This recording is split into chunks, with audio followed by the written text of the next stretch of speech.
Question 1। अब आप इसको ध्यान से देखिए, इसमें सारे पॉइंट्स क्लियर हो जाएंगे।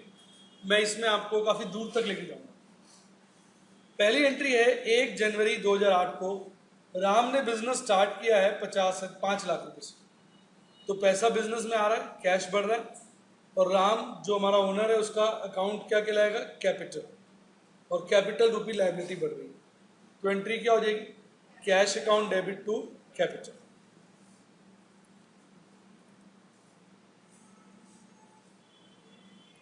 एक एक 8 को 8 ही है ना, कैश अकाउंट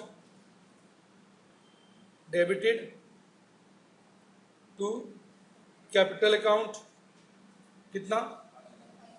5 lakhs।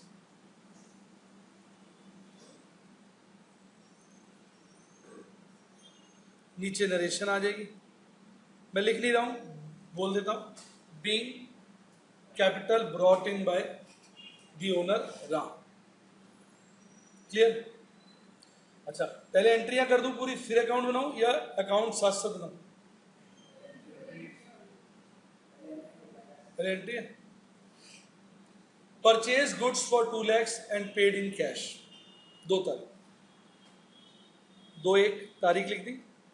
अब गुड्स परचेज किए हैं, परचेज हमारे लिए खर्चा है, खर्चा क्या होता है? डेबिट। और कैश दे रहे हैं, एसेट कम हो रही है, तो कैश क्या होगा? क्रेडिट। तो एंट्री हो जाएगी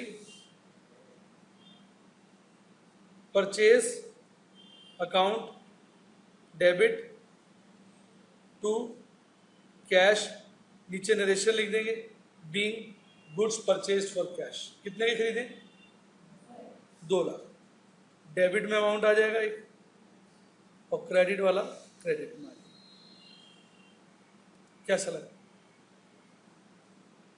next, sold goods costing 1.5 lakh for rupees 4 lakh for cash.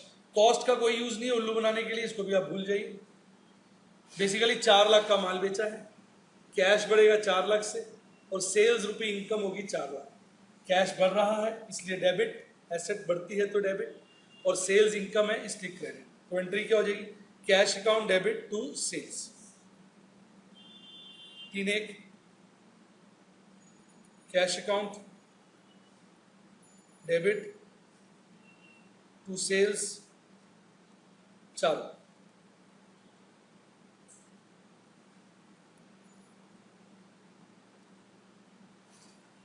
Clear?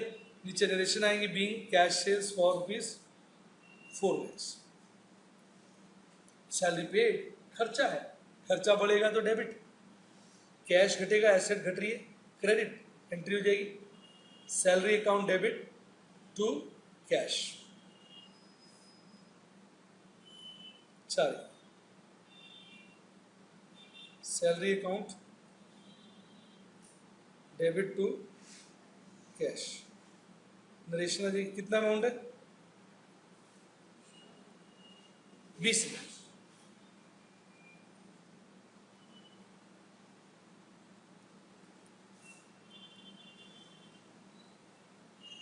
पांच राम ओनर पैसा निकाल रहा है, ओनर पैसा निकाल रहा है, कैश कम हो जाएगा, एसेट कम हो गई, credit.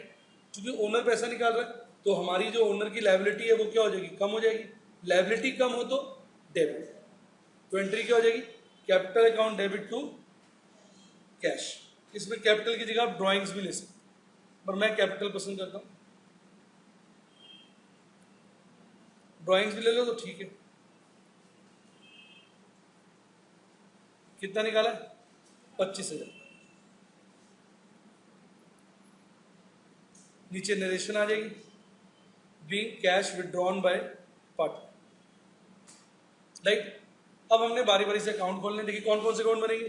Cash account, purchase account, sales account, salary account, capital account. 5 account. ठीक, मैंने खाली ब्लैंक फॉर्मेट बना दिया ताकि साफ हो जाए। Cash account, capital account, purchase account, sales account, salary. पहली entry cash to capital, cash debit होगा, कैपिटल क्रेडिट होगा। और ऑपोजिट चीज लिखेंगे 5 लाख। 1,8 एक था। टू कैपिटल कितना है? 5 लाख। कैपिटल क्रेडिट होगा 1,1 by cash 5 lakh. Cash account debit to capital account, cash debit हो गया, कैपिटल क्रेडिट हो गया। कैश के डेबिट में टू कैपिटल लिख दिया, कैपिटल के क्रेडिट में बाई कैश लिख दिया, ऑपोजिट लिख दिया। Purchase to cash, purchase debit, cash credit 2 lakh. Purchase account में जाएंगे 2,1 to cash 2 lakh. Purchase debit हो गया, ऑपोजिट नाम लिख दिया। कैश क्रेडिट हो रहा है, कैश के क्रेडिट में जाएंगे by purchase 2 lakh.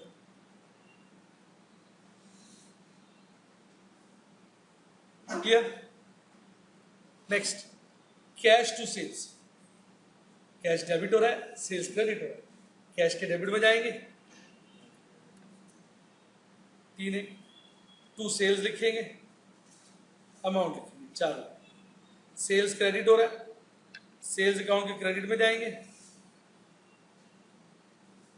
By cash लिखेंगे 4 लाख।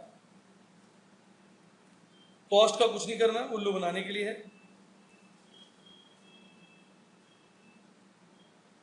कोई डाउट? ठीक लग रहा है?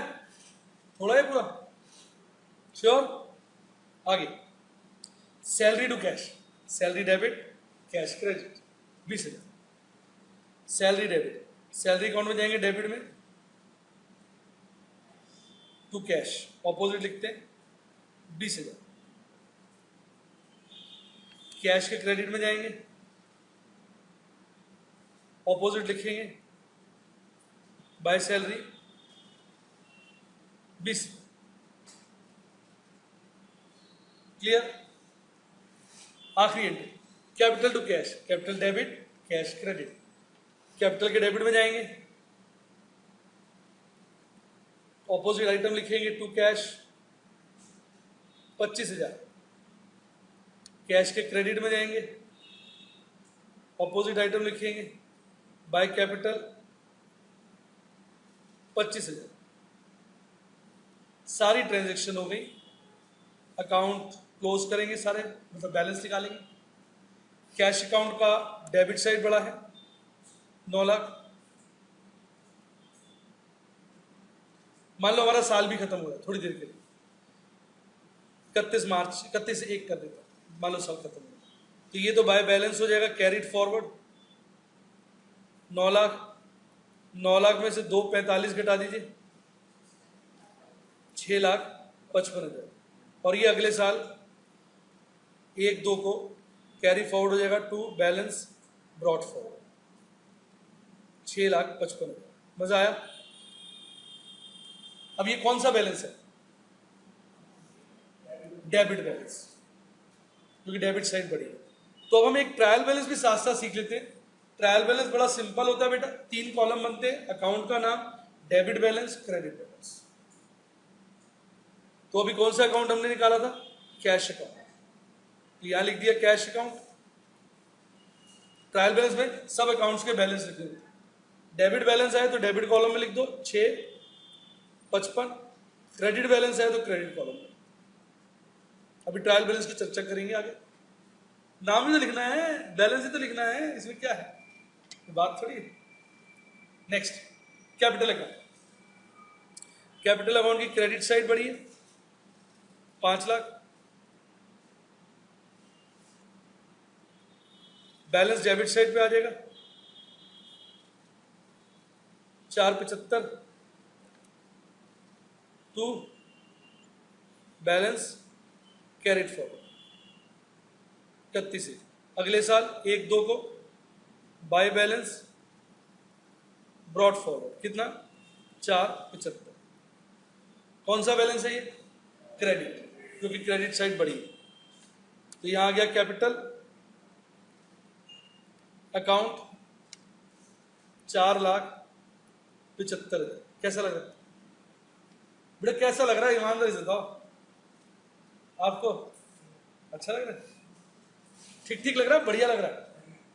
आगे देखिए परचेज अकाउंट। अब सुनिए, परचेज नॉमिनल अकाउंट है, नॉमिनल अकाउंट है। अगर हम P&L बना रहे हैं, रिपीट, साल का एंड आ गया, P&L बना रहे हैं, तो 31/1 को यहां पर बाय बैलेंस प्रेफर नहीं करेंगे, क्या लिख देंगे, P&L।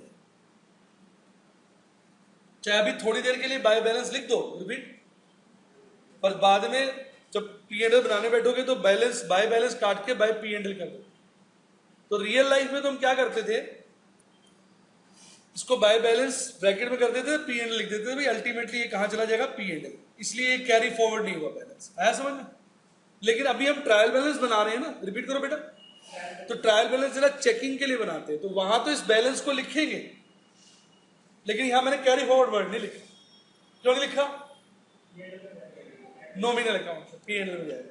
बैलेंस ये कौन सा है, डेबिट, तो यहां लिख दिया परचेज अकाउंट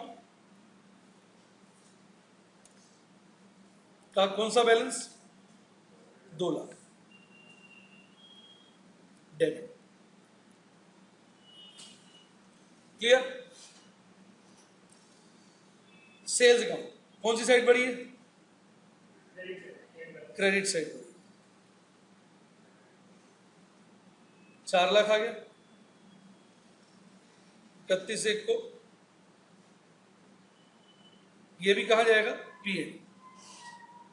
तो टू बैलेंस ब्रैकेट में लिख के कहां दिखा दिया, P&L, 4।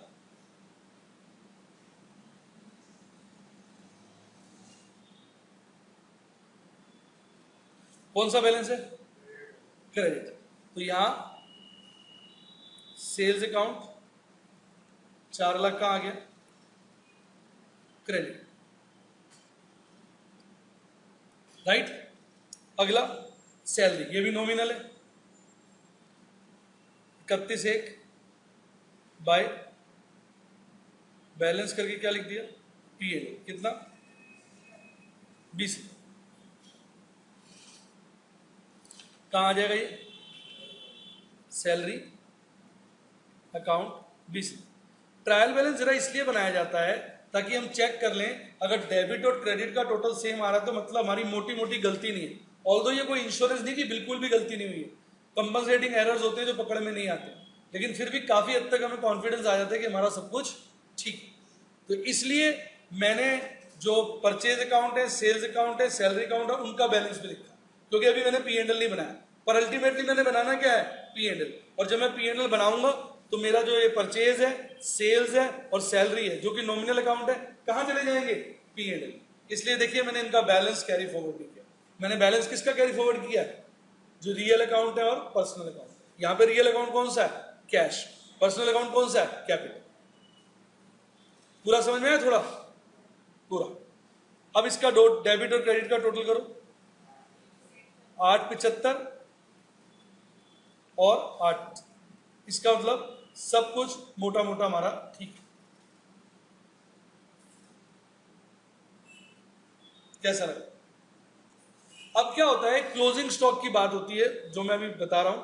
क्लोजिंग स्टॉक हमको अलग से निकालना पड़ता है, वो किसी अकाउंट से नहीं निकलता। उसका सिंपल सा फॉर्मेट होता है, रिसीट माइनस इशू। अब अगर आप एंट्रीज में देखो, डिटेल में देखो, इसमें एक ही रिसीट है, 2 लाख की रिसीट है परचेज वाली, और 1.5 लाख की कॉस्ट थी जो माल बेचा है। तो कॉमन सेंस लगाओ, 2 लाख का माल खरीदा था, 1.5 लाख का बेचा 4 लाख में है, पर बेचा तो 1.5 लाख वाला माल है ना। 2 लाख का खरीदा, 1.5 लाख का बेच दिया, तो 50,000 बच नहीं गया। तो अकाउंट्स की प्रॉब्लम क्या है, वो क्लोजिंग स्टॉक की फिगर नहीं देता। रिपीट, ये अकाउंट्स की कमी है, उसको हमें अलग से स्टॉक अकाउंट या स्टॉक रिकॉर्ड से निकालना पड़ता है।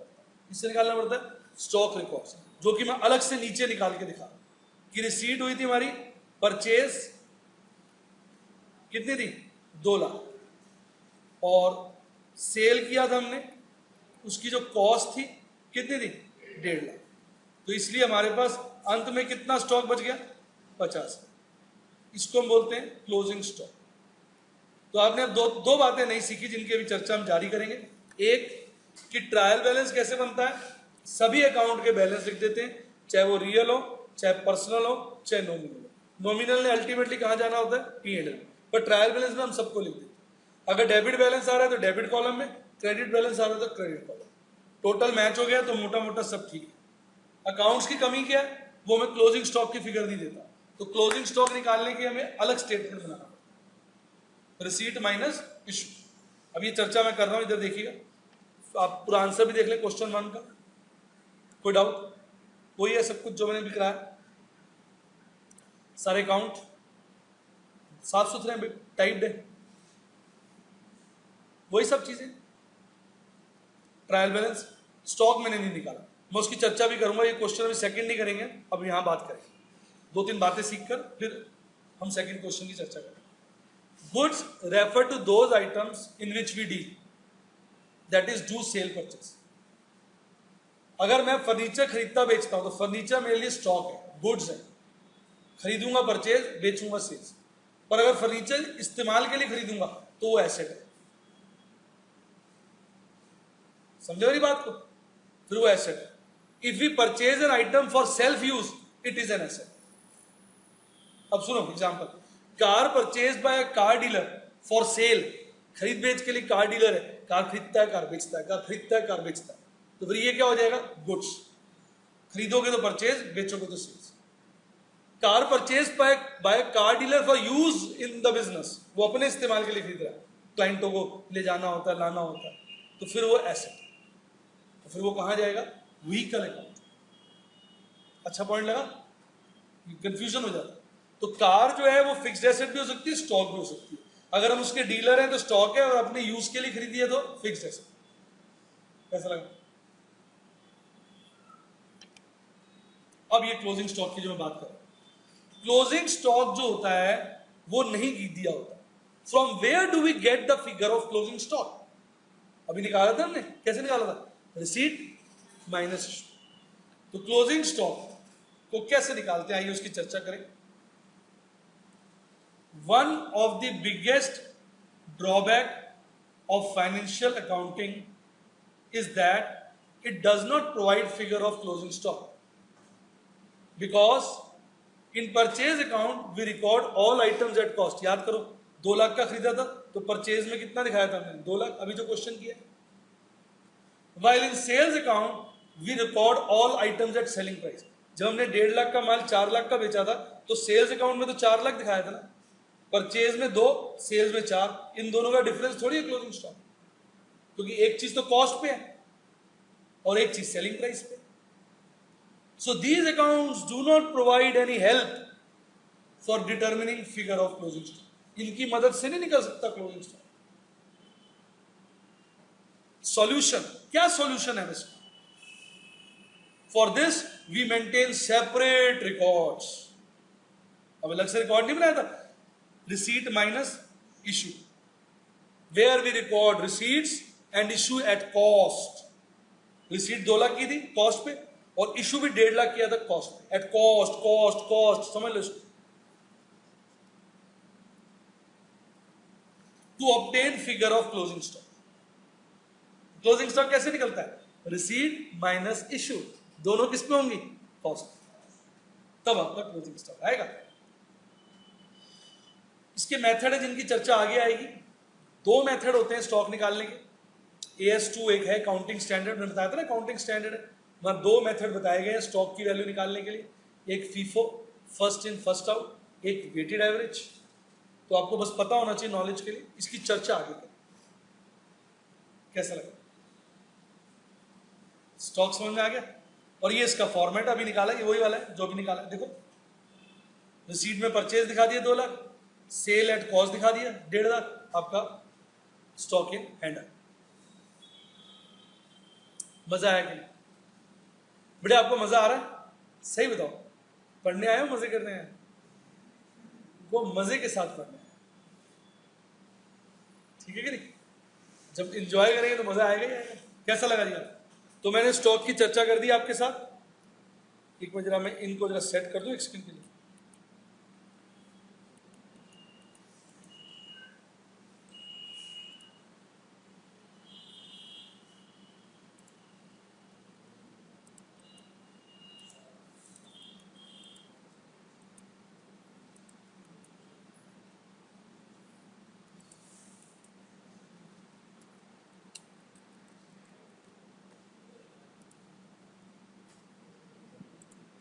एक बार सारी बातें बता दूं, अभी हम कहां तक पहुंच गए थे?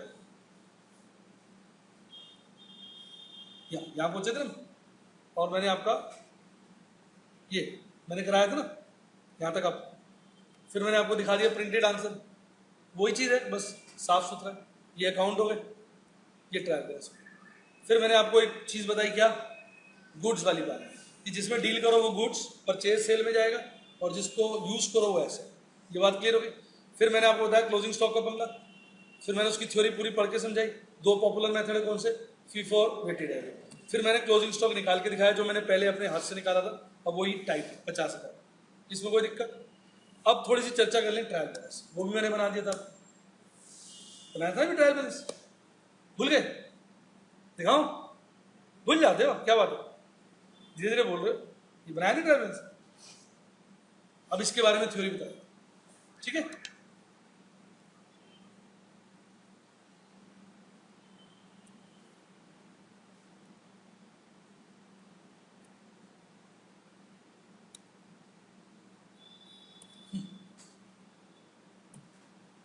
Trial balance. It is a statement in which we write debit and credit balance of all accounts. याद है ना? If the total of debit balance matches the total of credit balances, then it means all our accounting is correct to large extent. मैंने कहा 100% sure नहीं है, पर काफी हद तक हमारी सब कुछ ठीक है। और इसका फॉर्मेट ऐसा हो जाता है जो मैं आपको पहले ही बता चुका हूं। 3 कॉलम बनते हैं अकाउंट का नाम, डेबिट बैलेंस है डेबिट में, क्रेडिट बैलेंस है। मजा आया कि नहीं? पूरा समझ में आ गया? तो मैंने आपको कहां तक पहुंचा दिया? Trial balance. इधर रुक जाइए, एक चीज दिखाता हूं, थोड़ा सा पता चल जाए ना मंजिल में कहां तक पहुंच गए। क्यों जी?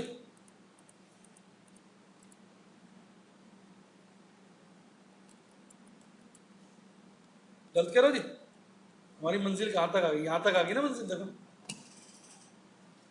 बिजनेस ट्रांजैक्शन मैंने आपको 5 दी थी, हाँ क्या ना? 5 थी ना, वो लिखवाई थी जो आपको, क्या क्वेश्चन नंबर 1 की?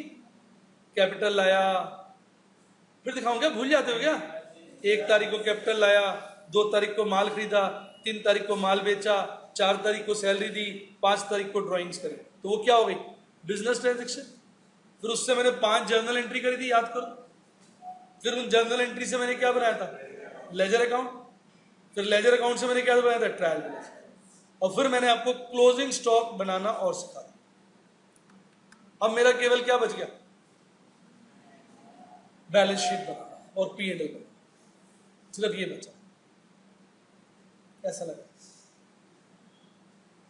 मजा आया? एक एक चीज बता रहा हूं, इतनी बारीकी से आपने पढ़ रखा है, लेकिन इतना लिंक से शायद नहीं पढ़ा होगा आपने। मैं पूरा जैसे अकाउंट्स को कहते हैं धजिया उड़ा रहा हूं, जैसे क्रिकेट खेल के बॉल की पिटाई करते हैं ना, ऐसे मैं अकाउंट्स की पिटाई कर रहा हूं। एक एक बात आपको समझा रहा हूं, हर चीज खोल के एक एक चीज समझा। कैसा लगा? तो हाथ की हाथ P&L और बैलेंस शीट बता दो, ताकि आपका मजा दुगना तिगना हो जाए। या रुक के बताते, पहले यहां तक क्लियर हो गया आपको? ट्रायल बैलेंस तक मजा आ गया? श्योर? देख लो, राइट? तो ट्रायल बैलेंस से ही बनेगा क्या? P&L और बैलेंस शीट। तो ट्रायल बैलेंस के साथ हमें एक नीचे फिगर दी होगी, कौन सी? क्लोजिंग स्टॉक की, और उसके बाद P&L और बैलेंस शीट हमारा